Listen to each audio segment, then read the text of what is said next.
लालच में अंधा सेठ। एक समय की बात है, एक शहर में एक लालची और अमीर सेठ रहता था। अपनी विशाल संपत्ति के बावजूद वो हमेशा अधिक पैसा कमाने के तरीके सोचा करता था और किसी भी चीज को बेचते और खरीदते समय दुकानदार से तोल मोल को लेकर बहुत बहस करता था। एक दिन उसका ध्यान अपने पुराने सामान, कपड़े और कबाड़ की ओर गया, जो उसके भव्य हवेली के कबाड़ खाने में पड़ा था।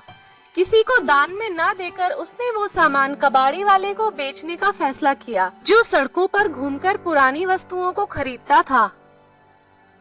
सेठ ने एक दिन एक कबाड़ी वाले को घर पर बुला भेजा। कबाड़ी वाला सेठ की भव्य हवेली में पहुंचा, जहां पुराने कपड़े, कबाड़ और छोटी मोटी चीजें लेकर सेठ उसका इंतजार कर रहा था। जैसे ही बातचीत शुरू हुई, सेठ ने तोलमोल करना शुरू कर दिया। गरीब कबाड़ी वाले ने सेठ से ज्यादा बहस न करते हुए सारा कबाड़ खरीद लिया और सेठ को पैसे देकर चलने लगा।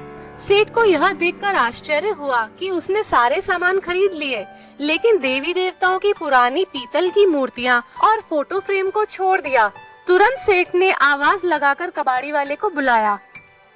कबाड़ी वाला सर पर सामान उठाए वापस सेठ के पास आया। सेठ ने कबाड़ी वाले से पूछा, क्यों बे, ये पीतल के कबाड़ छोड़कर कहाँ जा रहा है? इसकी कीमत तो तूने बताई ही नहीं। कबाड़ी ने सर से कबाड़ की गठरी उतारी, झुककर भगवान की मूर्तियों को उठाया और आदर से एक एक मूर्ति और फोटो को सर माथे पर लगाते हुए वापस मेज पर रखते हुए सेठ से बोला, सेठ जी, ये देवी देवताओं की मूर्तियों और तस्वीरों को बेचने की आपकी औकात हो सकती है, लेकिन मेरी औकात नहीं है कि मैं इन्हें खरीद सकूं। अगर मेरे पास कुबेर का धन भी आ जाए, तब भी मेरी औकात नहीं होगी भगवान को खरीदने की। यह कहते हुए कबाड़ी वाला चला गया और सेठ अवाक होकर उसे देखता रह गया। कबाड़ी वाले के शब्दों ने सेठ जी की आंखें खोल दी। उसे एहसास हुआ कि पैसे की लालसा ने उसे कितना अंधा बना दिया और वो भगवान की मूर्तियां बेचने चला था। उसे अपने लालच पर बहुत पछतावा हुआ।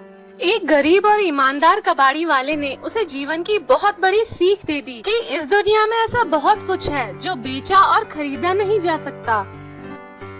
सेठ ने भगवान की प्रतिमाओं को उठाकर अपने मंदिर में रख दिया और अपनी लालची सोच के लिए ईश्वर से माफी मांगते हुए फिर कभी लालच न करने की कसम खाई। उस दिन के बाद से धन और संपत्ति पर सेठ का दृष्टिकोण बदल गया और वो गरीबों को दान पुण्य करने लगा। सीख: लालच इंसान की विवेक और बुद्धि नष्ट कर देती है।